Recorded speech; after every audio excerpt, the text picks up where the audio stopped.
Are you suggesting we unscramble the NAFTA egg? Okay, NAFTA has problems, of course. The problem here is financialization. International trade works when one country has a bunch of wood and another country has a bunch of stone, and then they trade for each other, and then now they both have lots of both. That is fine. The problem is that when you have these obscenely wealthy international corporations, right, that operate everywhere, maybe they're registered in America, but they can be registered anywhere, and the whole purpose is for them to siphon money out of economies and then just transfer them. A lot of them get held in the Cayman Islands, right? But a lot of them also just sit in the stock exchange, just enormous amounts of wealth doing nothing. The valuation of Nvidia at $50 bajillion or whatever the fuck it is, that's not like an abstract number. It represents the amount of money people have put in. That money's doing nothing right now. It's just sitting there. These financial schemes are incredibly damaging. And the fact that they have been made international makes them more damaging, but making them not international wouldn't necessarily fix that problem. Like, the Great Depression happened before globalization. Can you explain the Nvidia CEO being 100% okay with that California wealth tax? Genuine pointer here. I think the main reason is because he's a little bit smarter than some of his contemporaries, and he doesn't want to be actually he doesn't want to meet with the peasant mob. Plus, I think he's actually rags to riches. Well, a lot of those Silicon Valley fucks are, in some way or another. It's a PR firm thing. Also, it's one thing to say you're fine with it. It's another thing to be fine with it, right? Gavin Newsom said he would veto it, so BlackRock CEO, capitalism must evolve. So you're against globalized modernity as we know it? I'm against the global financialization, but I'm against financialization in general. Also, I think for the most part, international trade exists to skimp margins and drive the bar lower for every nation. My idea of how international trade should work is, to an extent, taking advantage of comparative advantage, right? Like if a country does something better, and to shore up resource deficits in certain countries. Some countries just can't produce enough food, they don't have the right land for it, whatever. Don't have enough of this, don't have enough of that. Sure, trade for it. I don't care, I think that the reality of globalization, as we've all seen, has been wretched. The half of Southeast Asia doesn't have rivers anymore because of all the plastic and sewage sludge that's blocking them off at the mouth. Legions of cheap bullshit dropship factories, they flood. It's the death of authenticity, As soon as your economy no longer has, or not just your economy, your politics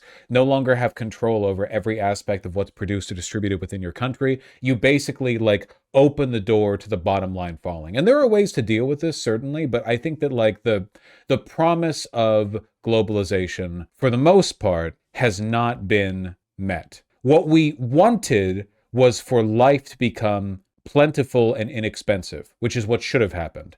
But what actually happened was TV sets and stereos got really inexpensive because they were made in China. And to compensate for that, everything else got much more expensive, to an extent. But cars, housing, healthcare, where's the surplus value, man? Where the fuck is the extra 20% of your paycheck you get the stuff in a savings account every week, We have a K-shaped economy. For some people, things are working out great, And by the way, they're the ones who are driving consumer spending right now. Unprecedented in history, in modern history, by the way. It used to be the middle class did most of the consumer spending. They'd go to the mall, they'd shop. Now, no, top 10%, those are the ones who are doing all the consumer spending. So whenever you hear reports about how, wow, people bought a lot this Christmas, okay? That's not because people broadly did. That's because the top 10% all bought Switch 2, to pick a completely random item. The middle class also driving consumer spending, but it's through consumer debt, so it doesn't really count. Yeah, it shouldn't really count if it's going through a payment plan, Why do they want to make doomsday vaults, though? Don't they know it's better and more luxurious to not have the world destroyed? No, unfortunately, being that powerful rots your brain. It's not avoidable. Maybe on an individual level, but it's a material fact of reality that if you rule the world, it drives you insane and you are paranoid and mentally ill. It's always been the case for all time. The wealthiest and most powerful people for all of recorded human history have been neurotic balls of shit. The idea of in the last moment of, like, in the last breath of civilization, I will flee and take my riches to an island where I will spend out the rest of my days. This has been like a fail-safe plan for every crackpot dictator, emperor, king, whatever, forever. They've always been like this. It's not even necessarily an indictment of their like personal morality or intelligence. It's just a consequence of that level of inequality. Grandpa's crashing out. Am I the grandpa in this analogy? Marx wrote on this in his economic and philosophical manuscripts, by the way. Yes, and it's completely true. Again, it is genuinely an unavoidable feature of power discrepancy, at least at a very high level. It cannot be avoided. If anything, you just have to work around it. There are case studies in how a lot of billionaires are suffering from mental illness. Have you seen them tweet? The only reason we ever, for any length of time, thought they weren't like that was because we couldn't see them tweet. We couldn't see them tweet up until recently, and now we can see them tweet, and now we know what they're like. Elon Musk is the rich guy? To an extent, yeah. It goes deeper than that, too. The existence of people like Elon Musk and Jeff Bezos and the like has actually eliminated the existence of people like the old Rockefellers. The problem is, now that there's no more money in the economy to hoover up through building things, selling things, offering services, the only way to get ahead is through financial schemes. You can no longer get wealthy people who are authentically invested in the well-being of the area that they live in, you know? That used to be common. Like, to an extent, wealthy people used to build fancy gardens and parks and big museums or whatever else because they didn't want people to guillotine them. But to a large extent, also, they were participants in the environment, right? Like, they were a component of the city or the state or the country that they were in. But all of that kind of relies on you offering something material, no? Something legitimate. I mean, they still exist, but they aren't as many. Look, I mean, here's an interesting exercise, okay? And genuinely, okay? Now, I don't have the numbers on this. So what I'm saying right now, it's out of pocket. Maybe I'm wrong. But what I'd be interested in, okay? Over the past 100 years, tally every decade. Take the top 500 wealthiest people in the country. How many of them are wealthy due to, in the broadest sense, the buying and selling of things, right? Services, products, whatever. How many of them are wealthy through commerce versus how many of them are wealthy through finance? Now, I understand there are blurry lines there, you know. Like, for instance, you can be the owner and CEO of a company that does build and produce things, but then you can make a lot of money because people invest. But I think there are ways to separate it. At least you can set rules and divide the lines. My assumption would be that 100 years ago, 90, 80, whatever, for the most part, wealth in the United States was driven by commerce, the exchange of goods and services. You make something, you sell something. You make a radio, you sell a radio. You make a rail iron, you sell a rail iron, a car, whatever else. You know, services, money's moving around. I bet you right now that if we take a look right now at the S&P 500, you take a look, is this money in this person's hands the product of them selling goods or services or through financialization? Right now, probably like 100 to 1.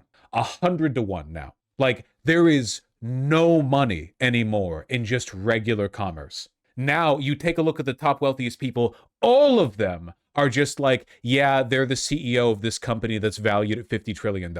It's all of that, and every level, all of them. And the commerce people are considered suckers. They are. And you know what? What a lot of people don't appreciate is it is legitimately, again, it's not a zero-sum game, but it's not an infinity-sum game either. The more money that's sucked out of the economy by those finance ghouls, the less money there is for people who make their money buying and selling things.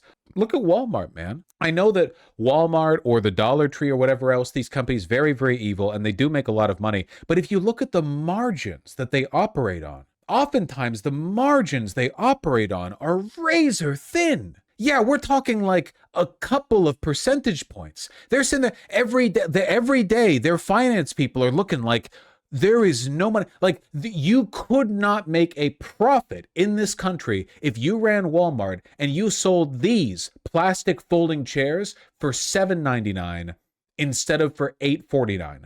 Like, you instantly, all the numbers would start going down. Red lines on the graph. The Walmart HQ, there's sirens blaring from the top. That's insane. It's also completely unsustainable. And it's not because they're so invested in providing you the best product for the lowest price, obviously. It's because there isn't that much money left, you know? The kind of people who shop at Walmart don't have enough spending money to afford higher prices, even though people in their same economic bracket 50 years ago might have been able to. Not all the bits and so ons that they get from Walmart now, but basic things? Like, do you think that all the people who have to shop at Dollar Tree just wouldn't have been able to afford life if they had been in the same economic quartile 50, 60, 70 years ago? No. There used to be more money floating around, man. It's all in Wall Street. It's all in the You understand, right? I know I've done this speech before, but it's insane. It's like there isn't an infinite amount of money. There is a finite money supply. And you have money is removed from the economy with taxes, and it's put back into the economy when the government spends it. And the more money is held in Wall Street or in the Cayman Islands or whatever the else, there's less of it to circle around and to use in commerce. And because it can't be used in commerce, you can't make money on commerce. That's why, like, you can no longer open businesses in this country, man. Like, you can franchise, or you can make something that appeals to people with excess income, the upper 10%, you know? That's what I see. If a new coffee shop opens with the $9 matchas, listen, man, it sucks that they have to sell those matchas for $9. But if they sold them for $8, they would close. And if, you know what? They're still probably going to close selling them at $9. That's not their fault, man. And it's not the wages. And it's not entirely the rent they pay there. It's because it used to be 50 years ago, if you had a good coffee shop, everyone in the neighborhood would buzz around it. There'd be money moving in, but there's no more money. The only people in the neighborhood who can shop there are the people who can afford to, which means that they have to charge higher prices because otherwise they couldn't afford to pay the rent. Nobody's opening $9 matcha shops in the poorest slums of South LA. But there's nothing about matcha that means that you couldn't make it in South LA. It's just fancy grass milk coffee. You could, like, there's no reason why it has to be that way. You could open a place that sold coffee for the $1 or $2 and just coast off that. But you can't anymore because there's not enough people who would be willing to buy it. And the rents are high and all the overhead, everyone's being squeezed down. And when the money's squeezed out, you know, some of it every year, more and more of it gets sucked up by the financial people. More and more of it goes there, and it's never coming back. Elon Musk is not liquidating his $750 billion so that he can go visit every matcha shop in America and buy out their inventory. It is never leaving the financial block, the financial money pool, and being reintroduced into regular commerce. It's just gone. Functionally, it might as well not exist, but for the, I don't know, people's retirement plans or for your investments, you know, whatever you've got in Vanguard, whatever else, which sure, we've all got our toes in the pool to an extent, but that's not the money you pay your rent with, right? It was rhetorical. It's not. Most of you probably don't pay your rent by selling some Vanguard stocks and then, not Vanguard stocks, selling stocks on Vanguard. And then I've heard Musk say that in 10 to 20 years, we won't need to use money. He might be right, which is not good. The people still passing historic tax cuts know this stuff, right? They know they're doing exactly the opposite of helping the situation. Sure, but you know what aristocrats used to do in times of plague? They would hoard food in the castle.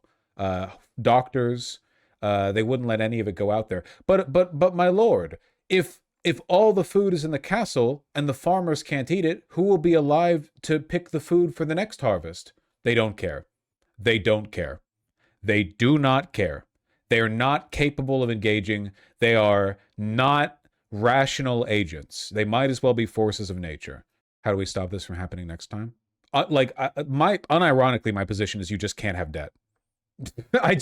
That's genuinely, and when I say this, there are some people in chat who get like upset. You actually can't have debt. You cannot institutionalize a system, because if you have debt, like eventually things will be eroded to a point where it will become profitable to accrue more debt.